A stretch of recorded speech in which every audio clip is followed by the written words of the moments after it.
শুভেন্দুর আমলে টিনের চাল থাকলেও নাকি মিলবে পাকা ঘর। আবাস যোজনার নিয়ম শিথিলে শুভেন্দু সরকারের বিরাট পদক্ষেপ। তৃণমূল আমলের 43 লক্ষ ঘরের তালিকায় পড়বে সাথে আবাসের ভুয়ো উপভোক্তাদের ধরতে নবান্নের বড় অ্যাকশন। এবার ডাবল ইঞ্জিন সরকারের হাত ধরে বাংলায় লাগু হচ্ছে আবাসের কোটা সিস্টেম। স্বজন পোষণ রুখতে কেন্দ্রের সাথে শুভেন্দু অধিকারীর মেগা বৈঠক। কপাল খুলতে চলেছে বাংলার লাখ লাখ মানুষের। কিন্তু আবাস যোজনা নিয়ে কোন বড় পদক্ষেপ নিচ্ছে নবান্ন? কেন্দ্র সরকারের সাথে আবাসের দুর্নীতি এবং কোটা সিস্টেম নিয়ে কোন আলোচনা হলো জানুন। বাংলার মাটি মানুষদের দুঃখ দূর করতে এবার প্রধানমন্ত্রী আবাস যোজনার বা পিএম আবাস প্রকল্পের করা নিয়ম অনেকটাই শিথিল করার মহতী উদ্যোগ নিয়েছে নবান্ন। আপনিও কি বছরের পর বছর ধরে আবাস যোজনার জন্য আবেদন করে চলেছেন, অথচ কোনো এক অজানা কারণে আপনার ফর্ম বাতিল হয়ে যাচ্ছে?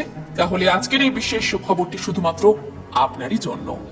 কেন্দ্রের মোদী সরকারের সাথে কাঁধ মিলিয়ে মুখ্যমন্ত্রী শুভেন্দু অধিকারী এমন এক মানবিক ও দূরদর্শী চিন্তা ভাবনা করছেন, যার ফলে প্রকৃত যোগ্য কোনো গরিব মানুষ আর পাকা ঘর থেকে বঞ্চিত হবেন না।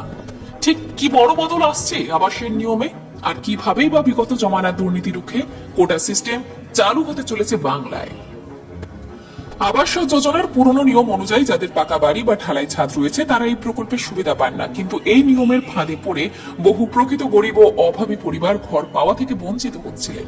অনেকে গরিব মানুষ ও ঝড় বৃষ্টি বা প্রাকৃতিক দুর্যোগ থেকে নিজের পরিবার ও সন্তানদের বাঁচাতে অত্যন্ত কষ্ট করে মাথার উপরে অ্যাসবেস্টস বা করুগেটেড টিনের শীট লাগিয়ে নেন, কিন্তু পূর্বতন নিয়মের জটলায় এই সামান্য টিনের চাল থাকার কারণেই তাদের পাকা বাড়ির তালিকায় ফেলে আবেদন বাতিল করে দেওয়া হতো। মুখ্যমন্ত্রী শুভেন্দু অধিকারীর জনদরদী চিন্তা ভাবনা ঠিক এই জায়গাতেই এক বিরাট পরিবর্তন আনছে। রাজ্য প্রশাসনের স্পষ্ট বক্তব্য, দুর্যোগ থেকে বাঁচতে কেউ যদি সাময়িকভাবে ছাদ একটু মজবুত করার চেষ্টা করেন, তবে শুধু এই কারণে তাকে আবাস যোজনার তালিকা থেকে বাদ দেওয়া কোনোভাবেই মেনে নেওয়া যায় না। নবান্নের তরফে নিয়ম শিথিল করার জন্য সরাসরি কেন্দ্রের সাথে ফলপ্রসূ আলোচনা শুরু হয়েছে, যাতে অল্প পাকা ছাদ হলেও প্রকৃত গরিবদের নাম তালিকায় বহাল থাকে। শুধু নিয়ম শিথিল করাই নয়, গরিবের হকের টাকা যাতে কোনো চোর, ফড়ে মোড়ল বা সিন্ডিকেটের পকেটে না যায়, তার জন্য এক বিরাট শুদ্ধিকরণ অভিযান শুরু করেছেন মুখ্যমন্ত্রী শুভেন্দু অধিকারী।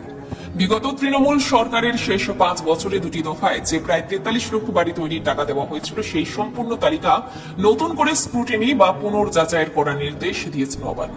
আর এই ব্যাপক ভেরিফিকেশনের মাধ্যমে জালিয়াতি করে ঘর হাতিয়ে নেওয়া সমস্ত অযোগ্য ধনী ও রাজনৈতিক প্রভাবশালী ব্যক্তিদের নাম তালিকা থেকে ছেঁটে ফেলা হবে।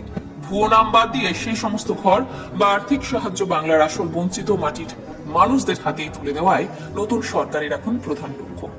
এর পাশাপাশি আবাসের টাকা বন্টনে স্বচ্ছতা আনতে এবার বাংলায় চালু হতে চলেছে এক বিশেষ কোটা সিস্টেম, অর্থাৎ একটি নির্দিষ্ট আর্থিক বছরে ঠিক কতজন উপভোক্তা পাকা বাড়ি তৈরির সরকারি সাহায্য পাবেন তার একটা সুনির্দিষ্ট কোটা বা সংখ্যাভিত্তিক বরাদ্দ নির্ধারণ করে দেবে কেন্দ্র।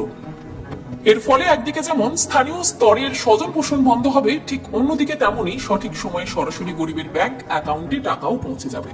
উল্লেখযোগ্য বিষয় হলো, কেন্দ্রীয় গ্রামীণ উন্নয়ন মন্ত্রী শিবরাজ সিং চৌহান ইতিমধ্যে দেশের 12টি রাজ্যকে প্রধানমন্ত্রী আবাস যোজনার অধীনে 10,21,000.42 কোটির মেগা অনুমোদন দিয়েছে।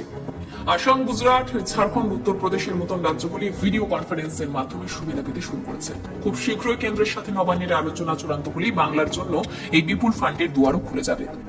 আবাস যোজনায় টিনের চাল থাকলেও ঘর দেওয়া এবং পুরনো তালিকার চোরেদের ধরতে শুভেন্দু সরকারের এই সিদ্ধান্তকে আপনি কিভাবে দেখছেন? কমেন্ট বক্সে আপনার মতামত জানান।